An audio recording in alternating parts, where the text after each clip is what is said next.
Good afternoon, ladies and gentlemen of the press. So, the Monetary Policy Committee held its 127th meeting from this Monday, November 24th, and just concluded this morning. And as usual, this was to evaluate recent economic developments and to assess risks to the outlook in terms of inflation and growth. And this briefing, just as the past ones, summarizes the key discussions and the committee's decision on the monetary policy rate. So first, in the global context, growth has held steady despite major policy shifts supported by easing financial conditions and fiscal stimulus in many countries. Notwithstanding the steady growth conditions, the outlook remains fragile amid a still volatile trade environment and ongoing geopolitical tensions. Global headline inflation has eased further on the back of lower energy and food prices. However, the pace of ease in inflation remains uneven, especially for countries adversely impacted by the volatile trade environment. The ease in global financing conditions since April 2025, driven in part by declining long-term bond yields and stronger equity markets, has helped moderate external financing risks. Central banks are monitoring these developments closely, and policy decisions in the months ahead will be driven by incoming data, especially on the trajectory of inflation. Now, on the domestic front, growth continues to gain momentum. Following the strong GDP outturn of 6.3% in the first half of the year, the monthly indicator of economic growth, recently released by the Ghana Statistical Service, points to a provisional growth of 5.1% in August 2025, compared with 4.9% in the same month of last year, and this was driven by the services and agriculture sectors. The composite index of economic activity is also posting strong gains. At the end of September, the bank's updated composite index of economic activity, which we also call the CIA, recorded a strong growth outturn of 9.6% compared to 2.9% growth for the corresponding period in 2024. Industrial production, international trade activities, credit to the private sector, and consumption contributed to the increase in the index over the period. The latest confidence surveys conducted in October 2025 reflected continued optimism on current and future economic conditions. Also, Ghana's Purchasing Managers Index improved on account of new orders in response to the increased pace of economic activity. And these taken together, the gains indicate that the negative output gap is closing so far. The expectation is that should this momentum be maintained in September 2025, the GDP growth outturn for the year will remain strong. Now on inflation. Inflation decline in the year has been steady and on target. From 23.5% in January 2025, headline inflation has eased to the bank's central target of 8.0% in October. The decline was broad-based, as both food and non-food inflation are currently in single digits. And let me say that this is the first time since July 2021. The sustained disinflation has been driven by the continued maintenance of a tight monetary policy stance, sustained fiscal consolidation efforts, a stable currency, and relative improvement in food supply. Also, the bank's core inflation measure, which excludes energy and utility, has declined, reflecting significant moderation in underlying inflationary pressures. Price expectations by consumers, businesses, and the banking sector for the next year signal well-anchored inflation expectations. The bank's latest near-term forecast show that inflation will continue to decline and settle between 6.6 to 8% by the end of the year. On interest rates, these have generally declined in line with the reduction in the monetary policy rate. The interbank weighted average rate declined to 21.0% in October 2025 from 27.7% in the same month of 2024. The interest equivalent of the 91-day benchmark rate eased to 10.6% in October 2025 from 25.8% in October 2024. Also, average bank lending rate declined to 22.2% compared with 30.5% in the same comparative period. This has triggered a gradual recovery in private sector credit growth.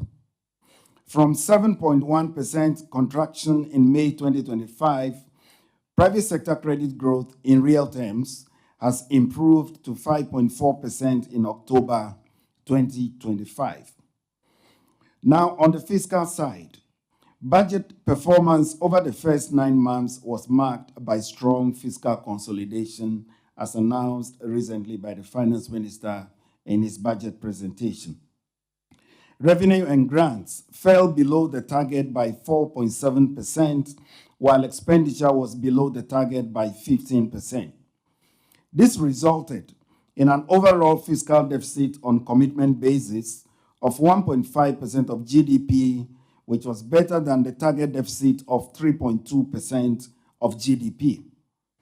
The primary balance on commitment basis recorded a surplus of 1.6% of GDP compared with the target of 1.0%. As at end of October 2025, the total public debt stock was 45.0% of GDP, compared with 61.8% of GDP at end December 2024. The decline in the public debt was attributed to effective debt management, reduced borrowing costs, and appreciation of the local currency. Deposit money banks remain sound, profitable, and well capitalized. The financial soundness indicators, including solvency, profitability, asset quality, and efficiency indicators, these all point to relative improvements in year-on-year terms. The non-performing loans ratio declined to 19.5% in October 2025 from 22.7% in October 2024.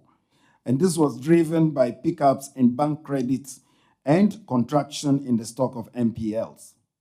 However, credit risks remain elevated, and looking ahead, policy actions to recapitalize the few undercapitalized banks and full implementation of the new regulatory guidelines that are aimed at reducing NPLs would further strengthen the banking industry.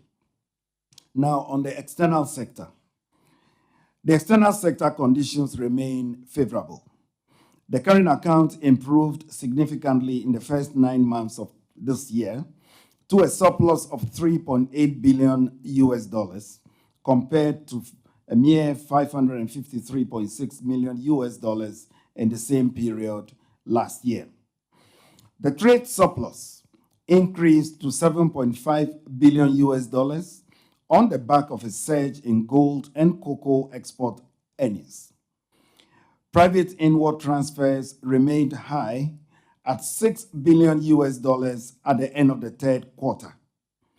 The current account surplus, together with favorable balances in the capital and financial accounts, translated into an overall balance of payment surplus of $1.8 billion and supported an accumulation of reserve assets to $11.4 billion in October 2025. And I must say that this is equivalent to 4.8 months of imports cover. Reserves are projected going forward to increase even further by the year end. The reserve accumulation efforts have helped indeed to provide cushion for the currency, with the CD strengthening against the major trading currencies. In the year to 21st November 2025, the CD recorded an appreciation of 32.2% against the US dollar. Now, in taking the policy decision, the view of the committee was that overall macroeconomic conditions have broadly improved. Given the anticipated significant decline in inflation by the end of the year, the tight monetary policy stance, the significant buildup of reserves, which is providing anchor for exchange rate stability, the bank projects a continued stable inflation profile around the target and well into the first half of next year, 2026. This is against the backdrop that current risks in the outlook to shift the path of inflation away from target have moderated significantly. Hence, the prevailing high real interest rates provides some scope to ease policy to further boost the growth recovery efforts. So, given these considerations, the committee, by a majority decision, voted to lower the monetary policy rate further by 350 basis points to 18.0%. The committee will continue to monitor developments and take the appropriate policy decisions to ensure sound and stable macroeconomic conditions. But we have one additional measure. In addition to the policy rate reduction, the bank will now return to the use of the 14-day bill as its main instrument for conducting open market operations. The next Monetary Policy Committee meeting is scheduled for January 26 to January 28, 2026. And the meeting, as usual, will conclude on January 28th with the announcement of the policy decision. I thank you for your attention. Thank you very much, Governor. This is the 127th MPC Press Briefing of the Bank of Ghana, and you just heard the Governor, Dr. Johnson Esiama, giving us the decision of the committee. Members of the press, this is the time for you to come in. And as you already know, you mentioned your name, the media house you represent, and for brevity, kindly make your questions simple, okay? And kindly listen to the one before you repeat all the questions all over again, okay? So no repetition. So let's go. My name is Joshua Amano with the Business and Financial Times. So, Governor, with regards to the additional measure of 14-day bill, is that to say that the 56-day as well as the 276 is being taken off the market? And is this additional measure meant to reduce your activity with regards to the home operation on the market? Yes, thank you, Joshua. Okay, thank you. We are taking 4 questions for each run. Yes. George, okay. So, Doc, I monitored this is George Biafe from Joy FM, Joy News. When I listened to your open remarks during the opening of the MPC, you gave us a very strong indication that it's not even about present, but per your extrapolations and all those things, the outlook is very favorable. You don't see anything coming in to destabilize things. Do you think that the 300 basis point is enough based on all the data that you have put out and even the comments that you put out that give us an indication that things are quite strong and the outlook is solid? Couldn't we have gone down further as you try to deal with the challenge of the Treasury bills issue and then the investor interest as well? Doc, are we also in a very strong position now that we can go and sleep when it comes to the CD's performance, looking at your reserves? If the commodities change direction, just like what has happened to cocoa, and gold prices begin to drop, are we in a strong position to even manage it for the next maybe 6 months? Thank you. Right. I think, George, you took someone's question away. So take the last question for this round, please. Yeah, Toma. Sorry. Good afternoon, Governor. My name is Toma Imere from Corporate Guardian magazine. Governor, some months back, you said that we are expecting about 4 billion from cocoa inflows before the end of the year. Since that time, the spot price for cocoa has fallen from close to 8,000 to just over 5,000 currently. How would that affect the inflows which you stated we are expecting from cocoa? And to what extent can the surge in gold inflows offset the expected shortage from lower prices on cocoa? Thank you. Yeah, thank you, Toma. Governor, you have the floor now. Thank you. Okay. Do we take those? Or one more? We can take one more and then. Yes. We already have 5. I have 3 here. Yes. BFT, Joy FM, Toma. Yes. Who else? George gave us 2. Oh, George gave 2. Yes. Can I repeat it? Or? Yes. Okay. Yeah. Okay. So basically 3 on the 14th day. It's not actually a new thing. It has always been there, and the central bank has to be operating on the very short end of the market anyway. So it's just going back to where we are supposed to be operating. We used to have even the 7 days some time ago. So usually you find us making use of the very shorter, term bills, and that's exactly what we want to do. We want to discontinue the use of the 56-day and the likes. Remember, we even issued a 273-day instrument some time ago, but now we want to reset to the very shorter end of the market, and so that is what it is. It's not a new thing. We are just going back to where we are supposed to be operating from. George, I had one question, but I hear it's 2 in 1. Could we have cut further? I remember what we said at the last policy meeting. We are following the outlook for inflation.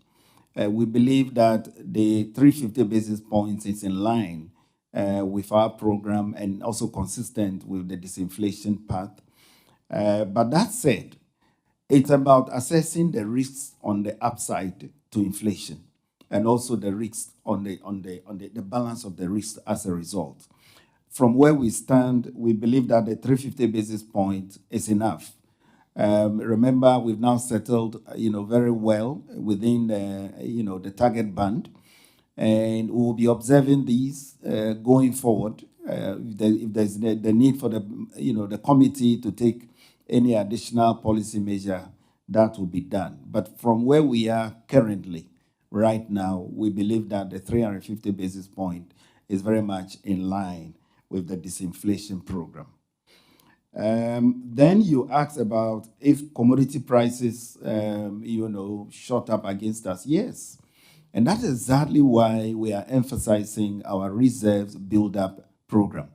As I've indicated, we are seeing a steady rise in our reserves target. We have already achieved what under the fund program we should have achieved by the end of December. We are ahead of the curve. And that has been our emphasis. Reserve accumulation, reserve build-up, right? FX intermediation, very little by way of, even if we have to stem excessive volatility, that's the approach. And that will continue to be it. And that's the best way to shoot, to show up against any changes in commodity prices, as you have indicated. Then Thomas spoke about cocoa prices. But if you check the data pack, the details are there on cocoa price movements. It suggests otherwise. Now, the inflows we have had through Cocoa Board so far shows that the inflows are doing very, very, very, well. Year to date, from cocoa alone, we have received about 2.7 billion US dollars from cocoa. So cocoa is actually surprising us. What I said earlier was in respect of the entire cocoa season, not only from now till end of this year. I was projecting over the entire cocoa season. So cocoa is doing pretty well. We hope that the trend sustain. It, together with remittance inflows, will help to support the stability. Those are the ones I have. If there's another, you can remind me. Yes, I think that's all. The second part of your answer answered what George was looking at. Basically, he was looking at whether the reserve accumulation will be supportive of the city going forward. And I think in what you submitted, you addressed it quite well. If you've just joined us, this 127th MPC Press Briefing of the Bank of Ghana. We're also streaming live on Joy News, Business and Financial Times, Nova Report, Ghana Web, and all the social media channels of the Bank of Ghana. So, members of the media, we take the next round of questions. We are going to do 3 rounds of questions. So there's a penultimate one. So let's hear from you.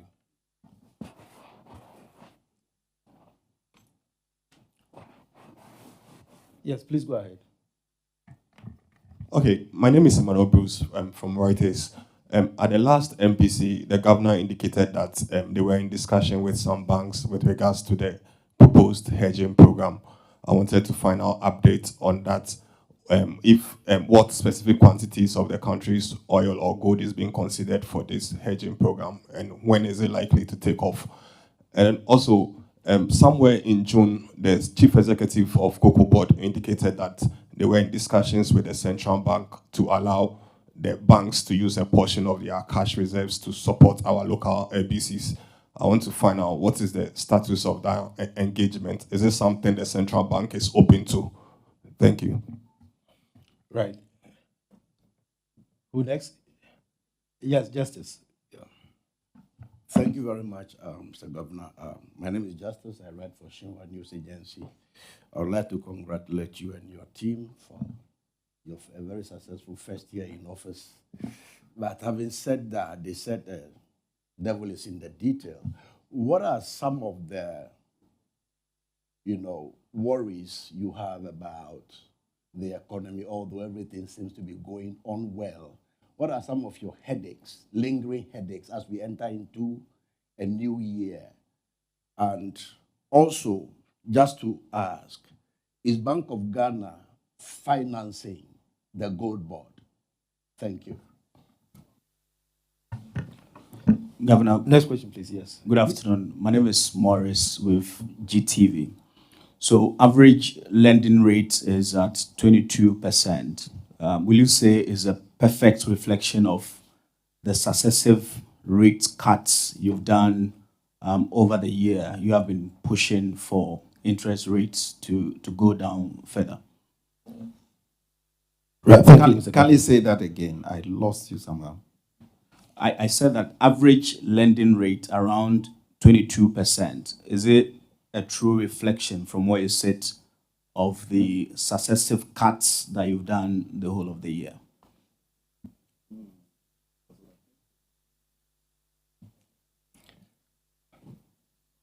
I think that's the end of this round, yes. Okay, so let me take the last one first. Average lending rates. Of course, I am on record to have said that by the end of my tenure, I would want to see lending rates at 10%. I've said it, I still stand by it. We are doing everything we can to make sure we achieve that by the end of our tenure. So average lending rates at 21% may not be the best. It may not be exactly what we intended by this time. But so far, if you look at the data, it shows that a lot of progress has been made. You are looking at a movement from around 32% down to 21% currently. The banks have what they call the reference rate, the general reference rate. Some of them are even lending below that currently.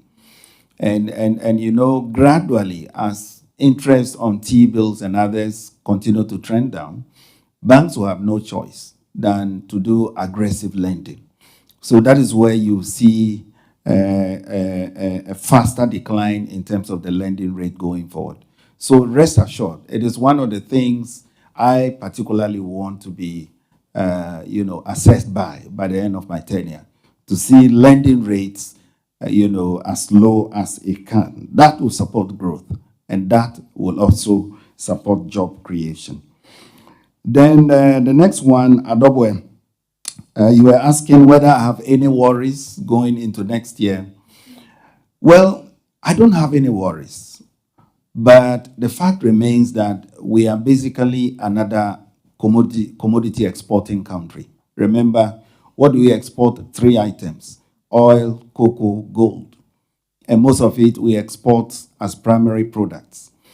When you are a country like that, you are always exposed to external shocks.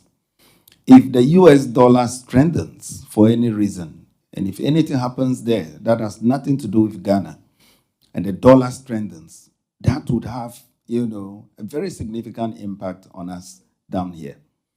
And so my worry is that we tackle some of these, call them vulnerabilities. We are doing our part by building adequate reserves. That's one of the things you can do. But I would want to see more of structural, programs. And I see some of that in the budget, which is very good. Can we do more and more processing, right? More value addition, to the items that we export. Talking about oil, can we process, some more of that ourselves? Talking about gold, can we process some more of that? There are some gold refineries that have been set up. Can we get them, to be very active? And then cocoa. I was mentioning to Matilda the other day whether we cannot set up cocoa factories in Switzerland, to produce the chocolates there. So there are various ideas to process more. And for me, that is one thing I would want to see. If we're able to add more value, as we've always known, that will address our vulnerabilities, and that will help to preserve the stability we've been able to achieve in this first year. So that is always at the back of my mind. We work closely with the finance minister, and we discuss these things at length. I want to believe that these are going to be pursued aggressively, and things should be all right. Then next question was banks, Cocoa Board asking that banks use part of their reserves to support LBCs. Well, nothing stops banks from lending to LBC, so long as it's within, the regulatory thresholds, the single obligor limits and others. Banks are free to do so. But I think the issue the Cocoa Board Chief Executive was talking about was whether we could use part of banks' CRR, which are helping, with the central bank, whether that could be used. I think that was the kind of idea he was professing. That has to be discussed, because you see, that CRR is actually part of what we call high-powered money. So if you are going to be lending those, and let me say that this issue was discussed by the MPC. It's one of the things we deliberated. But so far, no such consideration is on the table. And then Cocoa Board Chief Executive has also not approached us directly over that. But rest assured that banks are free to lend to LBCs in any way they want to lend, so long as it is within the SOL limits. And that's the position currently. Now, there was the hedging program. Yes, we mentioned the hedging program some time ago as one of the ways to stem the vulnerabilities as we see them. However, the approach for now is to rebalance our portfolios, and that is what we are actively doing now. We have different components of our portfolio. We are rebalancing those ones. And so we are sure once we rebalance properly, there may be less of a need, for hedging. We haven't completely abandoned it. We are only doing the rebalancing first, and then we'll assess the scope, whether to do some bit of hedging in addition. Because remember, hedging is not cheap. It comes. It can be costly as well. So yes, we will look at that later on. Toma, no, I've addressed the issue with Toma, so I think I've exhausted everything better. Yeah, there's one question on the gold board, whether the bank is Financing the gold board. Yes.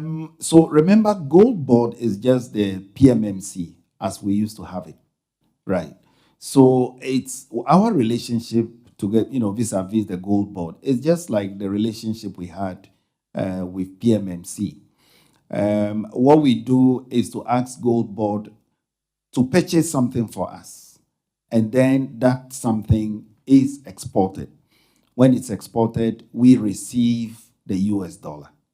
So it's not as though we are funding them, it is a service they are producing for us. And come to think of it, we take money from the commercial banks, right? From the commercial banks. And that is exactly what we pass on to the gold board, which they use to, acquire the Dory gold. It is exported. We take custody of the FX, and then the same FX is intermediated. So it is not as some people are putting it. In any case, remember, we are under the fund program. We are still under the fund program. The zero financing condition we are holding, very, very strictly. There's been no violations. If there was any violation, the IMF would have raised, concerns immediately. So we are not funding the gold board. They are, providing a service for us, and I'm sure that explains the question. Thank you, Governor, and thank you, all of you, for your diligent questions. Now, as I said, we are having 3 rounds of questions. So this is going to be the last round of questions for this 127th MPC Press Briefing. Before we do the last round, let me announce to all of you that the management of the bank invited 4 journalists from 4 different regions to this particular MPC meeting. And they are from the Central Region, Northern Region, Bono Region, and Bono East Region. Kindly give us a wave. Yes, so they are joining the MPC for the very first time. And this is the sort of transparency and the sort of all-inclusive approach to monetary policy reporting to improve our transmission mechanism. So we expect, Mr. Governor, you've also been part of our training programs. And all those here are also the GGA presidents at their local chapter. Very good. Thank you. So, yes, welcome all of you. And we go to the last round of questions. And again, let's be very, yes, please go along. Yes. All right. Good afternoon, Governor. Thank you for the opportunity. My name is Echo. I correspond for Bloomberg. Governor, having achieved your midterm inflation targets ahead of time, do you see an opportunity to review downwards your next midterm target to maybe 6 plus or minus 2? My other issue has to do with I foresee another round of industry-wide recapitalization, given the anticipated expansion in the economy and coupled with a rebasing that would even make the economic become bigger. And on the back of the fact that the 400 million capitalization is just about $35 million, I guess so. Do you think that is feasible moving forward? Thanks. All right, my name is Adnan Adams. I work for Economy Times. I just want to know, with regards to the good purchase program, what will be the targets for NDA as we are looking at to purchase? And looking at the market, do we anticipate gold price falling anytime soon within probably beginning of next year, or still we should expect surge in gold price? If so, are we to sell more of our goods to strengthen the city more? Yes, who next? The name of this guy. Yes, Mozart. Thank you. Yeah, the name is Mozart from Bloomberg. Governor, I would like to know, you indicated that the majority of the committee members had decided to cut 350 basis points. I would like to know what was the, I would say, the decision of the rest of the members. They asked for more cuts or a smaller cut.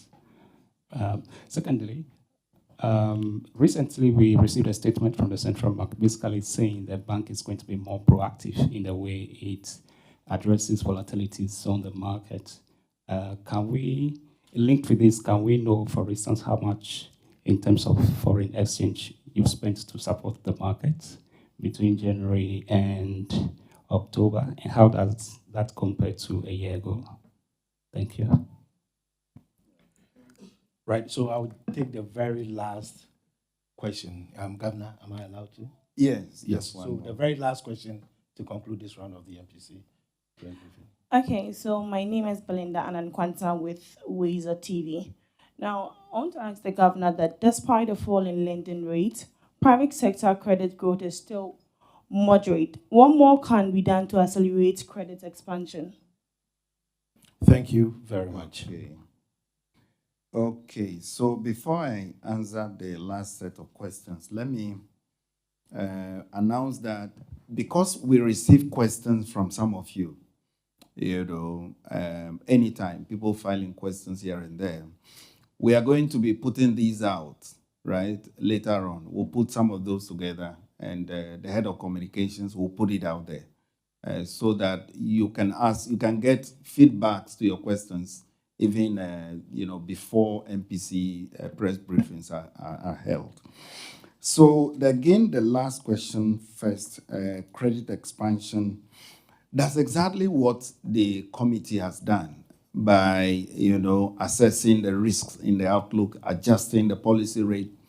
That goes to support credit expansion. Because then, as I explained, banks will have no choice than to rebalance their portfolios. And we see that trend creeping in. The data suggests that private sector credit growth is beginning to pick up. We expect that to go up. My only concern is that banks need to also work on their risk management frameworks. Otherwise, the problems that we had in the banking sector recently that led to the sector cleanup, etc., could re-emerge when there's a credit expansion, which we don't want. So we've been cautioning banks, even as you rebuild your credit portfolios, look at your risk management system, make sure that you dot the I's, you cross the T's. That's the only way we can sustain the growth in private sector credit. Then there was a question on the FX we spent to support the market. As I've explained, our objective is not to intervene per se. The first preference is to accumulate reserves. Second preference is to intermediate these as they come in. I spoke about the gold dowry export, the FX that comes in, we intermediate those. Those that we don't need, we put into reserves. Or in exceptional circumstances, when we need to come in due to some lumpy payments and what have you, then there's limited use of our own reserves. That data, I believe, is in the data pack, head of financial markets. That's in the data pack, right? So you can take any period, Moses, you can calculate it for yourself. Just look at the net international reserves figure at maybe when we came into office, March, right? End of March. Take the figure again, that's at end of last month or so. Deduct it, and it gives you a fair share. You get a fair idea of what has gone on. Then last year you can do the same thing. You get a sense of what has gone on. But my answer is that we don't just intervene, right? There is a deliberate program. And we have put out recently an announcement explaining the framework for our FX activity. That notice is on our website. You can go download it, read for yourself. You'll get a very good understanding of the framework that we have in place. Then there was a question, recapitalization, potential recapitalization. So basically, there are ways to ensure that banks are carrying the right amount of capital at any time. All right. So it's not just minimum capital levels. And that's what we call the internal capital adequacy assessment, programs. There are various ways BSD is able to assess that. And we will ensure that every bank carries at any time adequate capital that is consistent with their risk profiles. And let me also add that banks that are, we gave them up to the end of December on the recapitalization program. That is the banks that were under PCA. We are working with them. Government has been working very actively to make sure that the deadline is met. We are optimistic that quite a good number of those banks will meet the recapitalization, by the end of December.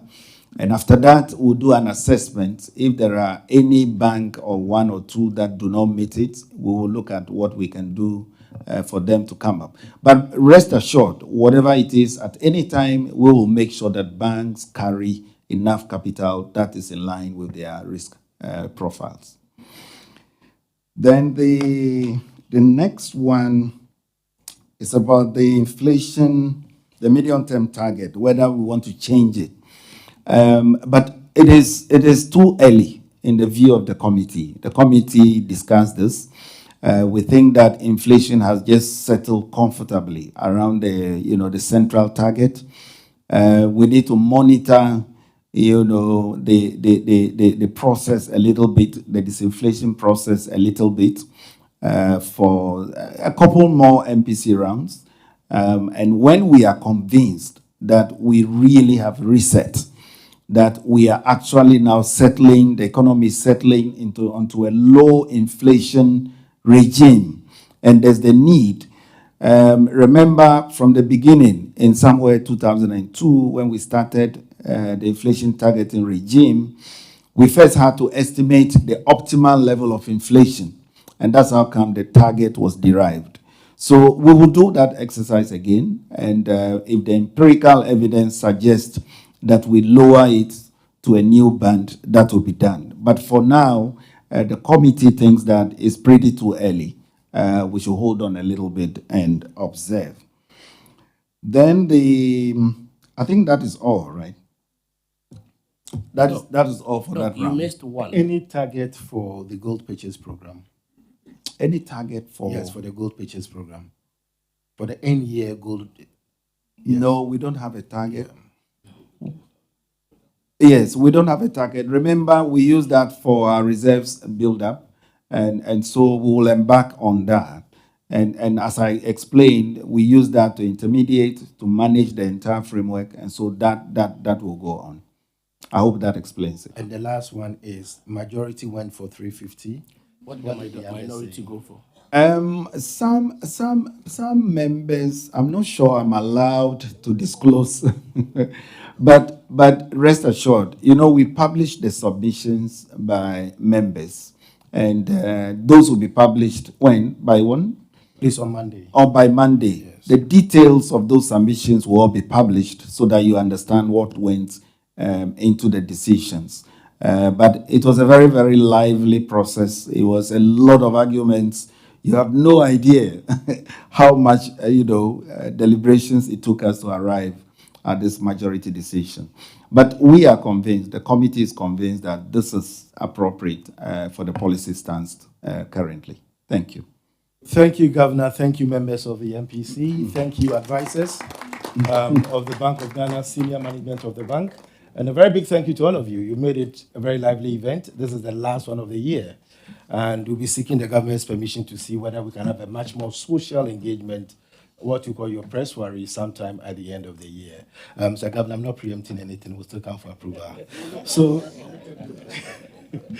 thank you, all of you, and have a very Merry Christmas. So we all rise for the governor and the members of the MPC to leave, and we join them later. Thank you.